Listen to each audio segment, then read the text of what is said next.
welcome to Simple Church Online, and thank you for tuning in today. Last week, we talked to you about the importance of being generous. So, on that subject, what is it that makes a gift generous? What is it that makes a gift a generous one? I mean, we always hear that phrase, it's the thought that counts. So, is it the thought that counts? Is it the amount of thought you put into a gift that makes it generous? Is it the amount you spend on a gift that makes it generous? I remember one Christmas several years ago when all three of our boys were a whole lot younger. And one of them came to me and said, "Dad, I want to get Mom a really, really cool Christmas present this year." Now, as a dad, I was thrilled. He said, "Do you have any ideas?" So I immediately shot him 4 or 5 ideas.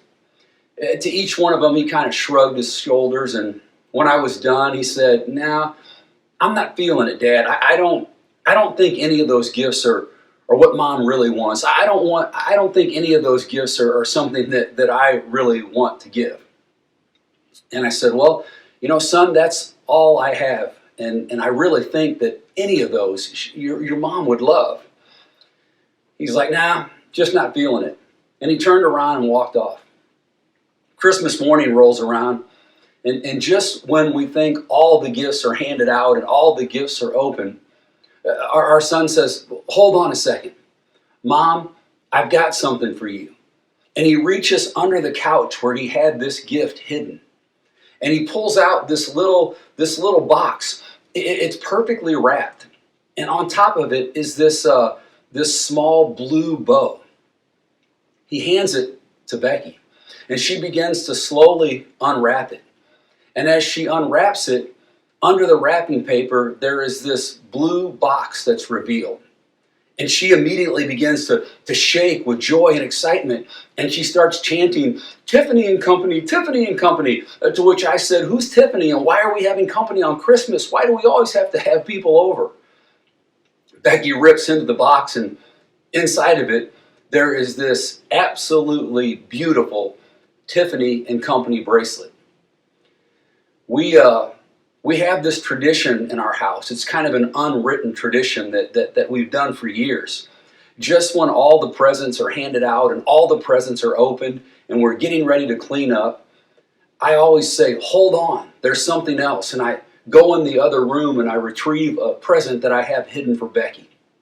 The boys have always loved this, watching their mom get to open the last gift. This year, as I watch her open the box that has a Tiffany and Company bracelet in it, I think, should I go get my gift or should I just let this pass by? I mean, one of our boys just gave his mother a Tiffany and Company bracelet. I decide, well, I need to get the gift, so I go in the other room and I get the gift and I come back and I'm like, "Hey, Becky, there's one more." And I hand it to her and she slowly opens it and she's trying her best to act excited. I think she even used the glare off of her new Tiffany bracelet to kind of light the package up that I got her and take a better look at the gift. In all honesty, I was probably as excited as Becky was when she opened that bracelet from our son. I mean, I thought about the time and the effort and the expense. How cool that was that he did that for his mom. About a week later, I was looking at my credit card statement and I noticed that I had 0, and I mean 0 points. I thought, man, that's so crazy because just last month, I had over 100,000 points. So I began to do some research. And well, I was able to discover that all my points had been cashed out. Yeah, he cashed out all my points. In other words, redeemed them for cash so that he could get the Tiffany and Company bracelet for Becky. This now impacted the way that I saw the gift. I mean, he still went to a little time and a little effort to make that happen. And he was thinking of his mom, but the gift didn't really cost him a dime. It didn't really impact him. And to me, I mean, if I'm going to be honest, the gift meant a little less. I mean, it cost him nothing to give. 2 weeks ago, we kicked off this new series entitled Open. We challenged you to pray and to ask God to help you be open. Open for Him to do something new in you and through you. Open for Him to do something new in and through our church. Last week, we challenged you to be open when it comes to generosity, because we discovered it's the practice of generosity that allows God to use what we have and who we are. And I really think most of us want to be generous. However, what does being generous really mean? What does being generous really look like? What is a generous lifestyle? What does it even look like? What makes a gift a generous gift? Whether it's a gift of your time or your talent or your treasure, what is it that makes a gift a generous one? We're going to talk about that today, right after we worship in song.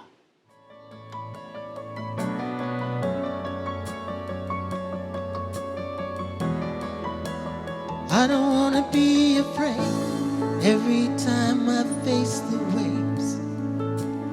I don't want to be afraid. I don't want to be afraid. And I don't want to fear the storm just because I hear it roar. I don't want to fear the storm. I don't want to fear the storm.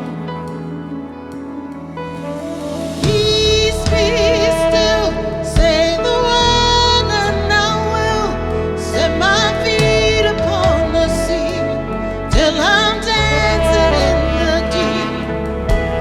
Peace be still, you are here, so it is well.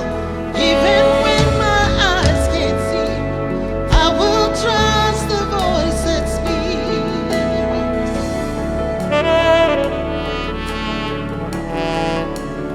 I'm not gonna be afraid, 'cause these waves are only waves.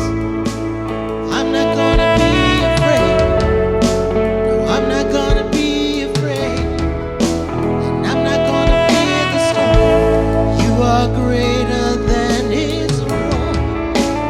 I'm not gonna fear the storm. No, I'm not gonna fear at all. Peace be still, say the word and I will set my feet upon the sea till I'm dancing in the deep. Peace be still, you are here, so it is well. Even when my eyes can't see, I will trust the voice that speaks.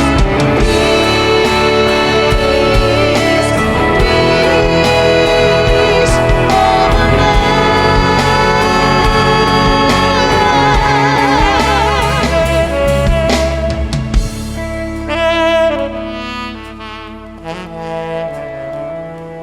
You speak peace. Let faith rise up, oh heart, believe. Let faith rise up in me. Let faith rise up, oh heart, believe. Let faith rise up in me.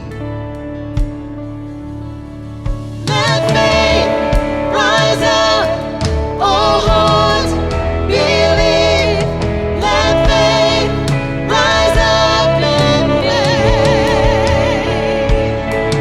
Let faith rise up, oh heart, believe.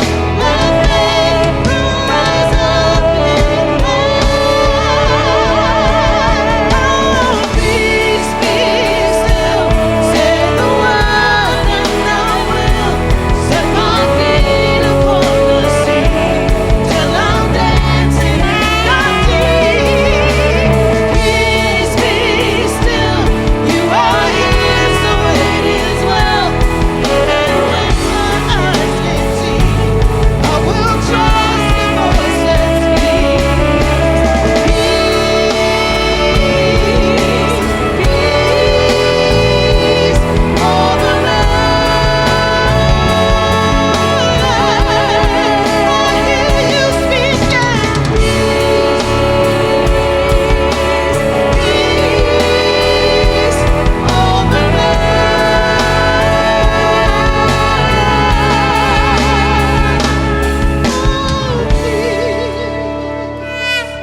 so patient, so gracious, unconditional.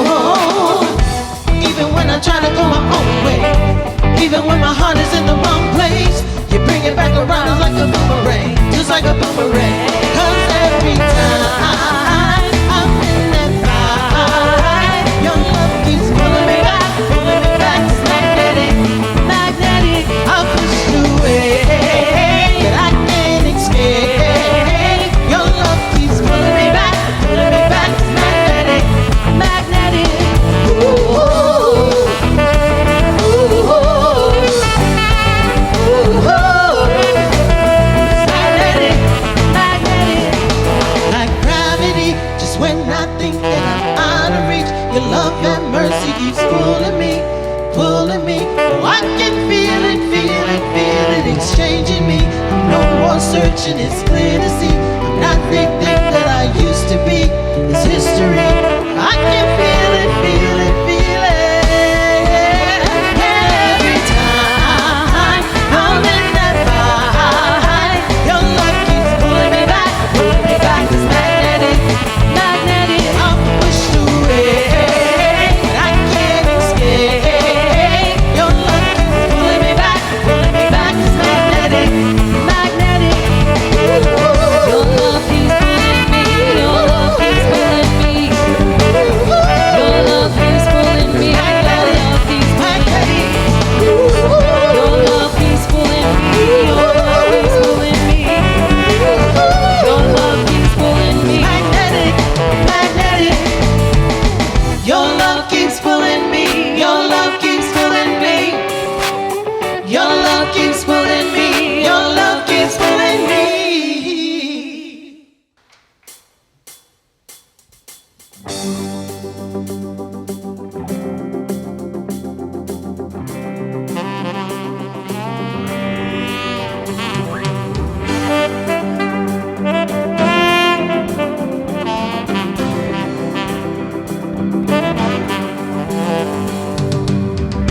I was walking the wayside, lost on a lonely road. I was chasing the high life, trying to satisfy my soul. All the lies I believed in left me crying like the rain. Then I saw lightning from heaven, and I've never been the same. I'm gonna climb a mountain, I'm gonna shout about it. I am a child of love. I found a world of freedom, I found a friend in Jesus. I am a child of love.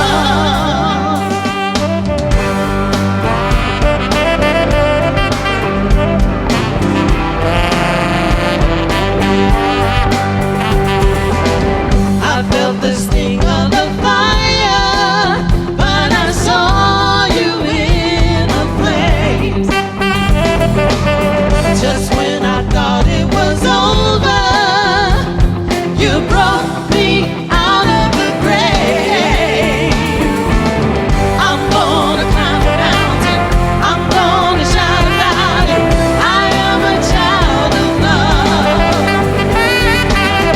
I found a world of freedom, I found a friend in Jesus. I am a child of love. Oh yeah. Oh, I am a child of love. Oh yeah. I am a child of love. Nothing can change the way you love me. Nothing can change the way I belong to you. Yes, I do. Nothing can separate. Nothing can change the way you love me. Nothing can change the way I belong to you.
think one thing that makes a gift a generous one is this.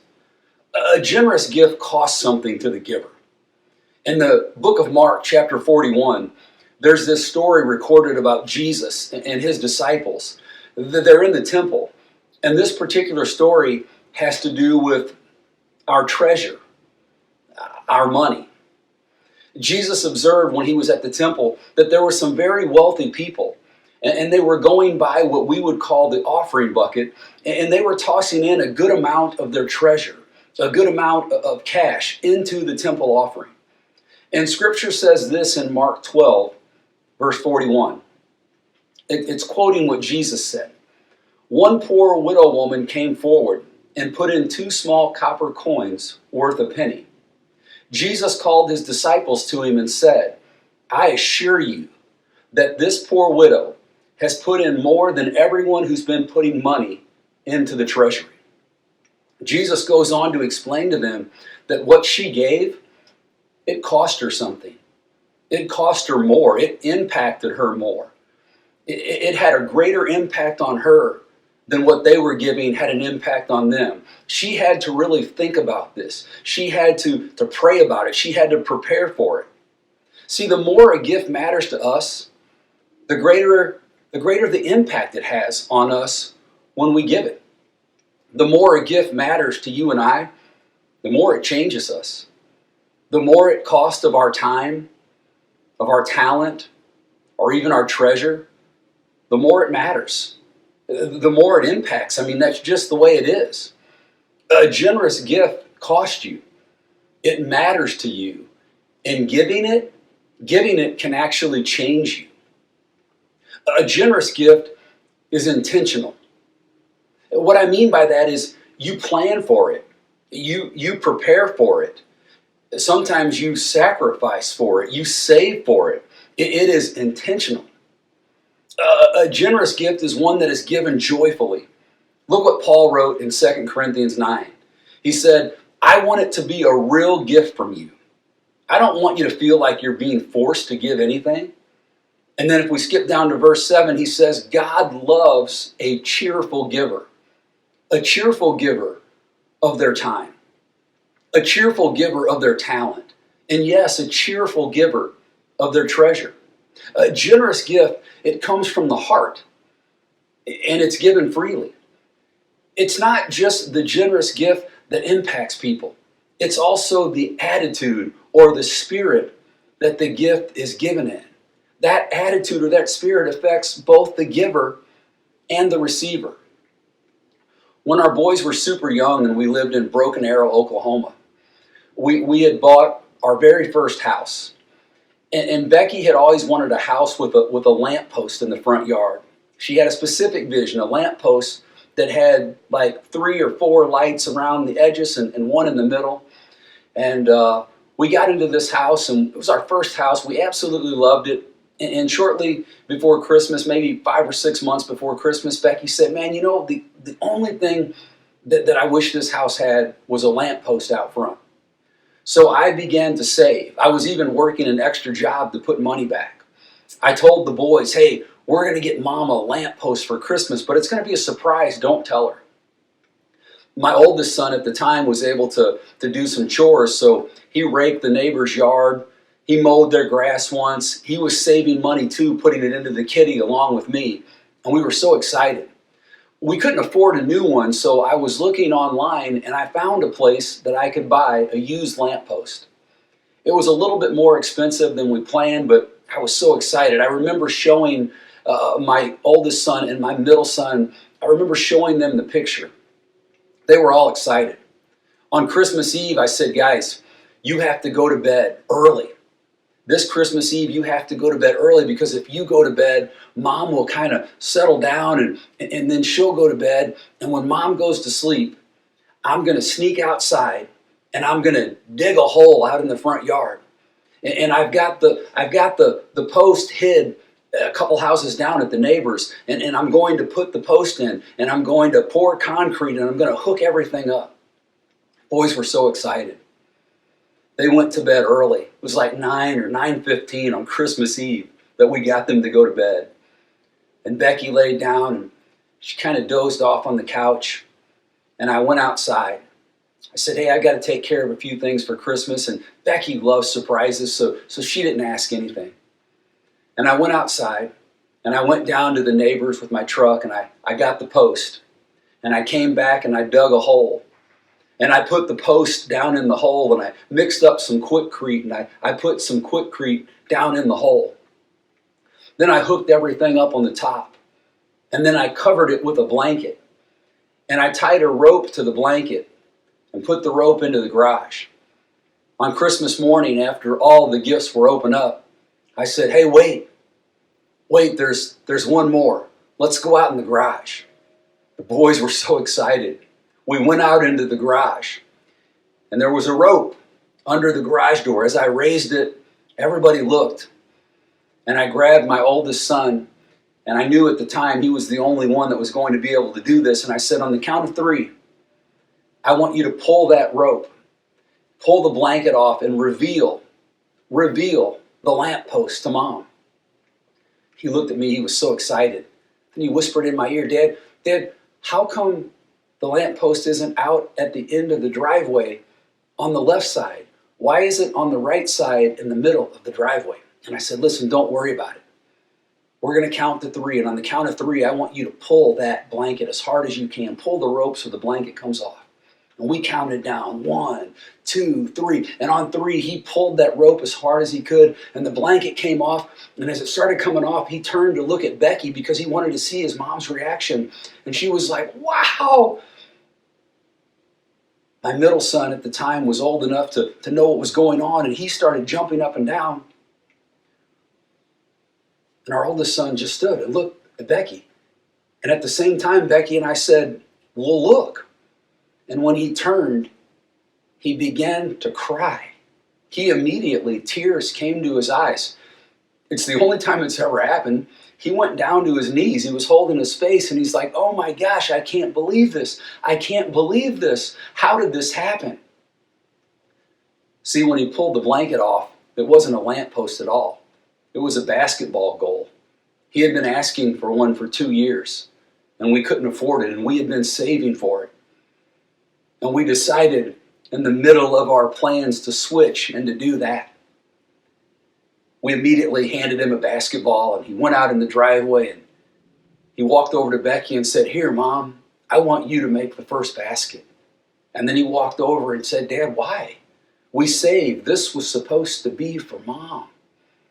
And we explained, we wanted to do this from our heart. The gratitude that young boy had was so incredible. The spirit of thanksgiving was so alive. And with tears in all of our eyes, we played a game of horse in the driveway. See, a generous gift is given out of a deep sense of gratitude and thanksgiving for even being able to give the gift. What we can't do is look at generosity as something that only a wealthy person can attain. Or a wealthy person can be. We can't look at generosity as something that only a very talented person can be, or only a person who has a lot of time and freedom can be. You have to figure out, what does a generous lifestyle look like for you? And why is that so important? Because generosity is something that God invites you and I into, and He invites us to grow in it. Generosity is a journey. It's not a destination. And here's what we want to challenge you to be open to be open to becoming generous or more generous with your time, with your talent, and yes, with your treasure. We want to challenge you to be more generous with your time. Some of you, there are things that you can do, and you may have to sacrifice something else because of time to do it. If God's tugging on your heart and nudging you, would you be open to doing that? Some of you have talent, and I'm not talking about just talent that we can use inside of Simple Church. You have talent you can use in your neighborhood and in your community, and perhaps God's been nudging you. Would you be open to being more generous with your talent, with your gifts, and yes, with your treasure?